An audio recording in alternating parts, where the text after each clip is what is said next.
محترم جناب عمران صاحب کراچی، السلام علیکم. آپ کے ممنون ہیں کہ آپ نے ہماری ویب سائٹ اہلسنت.net پر یاد کیا اور آپ نے بڑا چبھتا ہوا سوال کیا.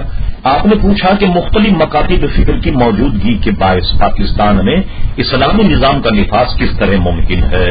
دیکھیے، سب سے پہلی بات تو آپ یہ سمجھ لیجئے کہ اسلامی نظام کا نفاذ اس لیے ممکن ہے کہ پاکستان کی غالب اکثریت اہل سنت حنفی ہے. اس میں کیا حرج ہے کہ پاکستان میں اہل سنت حنفی فقہ کو پبلک لا بنا کر کے نافذ کر دیا جائے. اب رہا شیعہ یا دوسرے جو لوگ ہیں ان کے لیے ایک دوسرا لا بن سکتا ہے جس کو پرسنل لا کہتے ہیں. تو آپ پرسنل لا کی تعریف میں یہ سارے مکاتب فکر آ جائیں.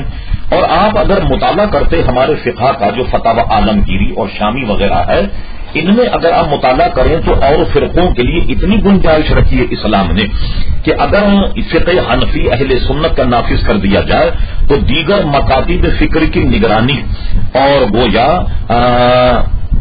بے شمار ان کی ذمہ داریاں خود حکومت وقت کو پوری کرنی ہوں گی، یعنی ان کی حفاظت، ان کے تمام معاملات. تو ساری دنیا کا قاعدہ ہے کہ جہاں اکثریت ہے وہاں کا نظام چلتا. آپ دیکھیے ذرا سا وہاں گویا برطانیہ کی طرف نظر ڈالیے، جو وہاں کی اکثریت ہے ان کا نظام چلتا ہے.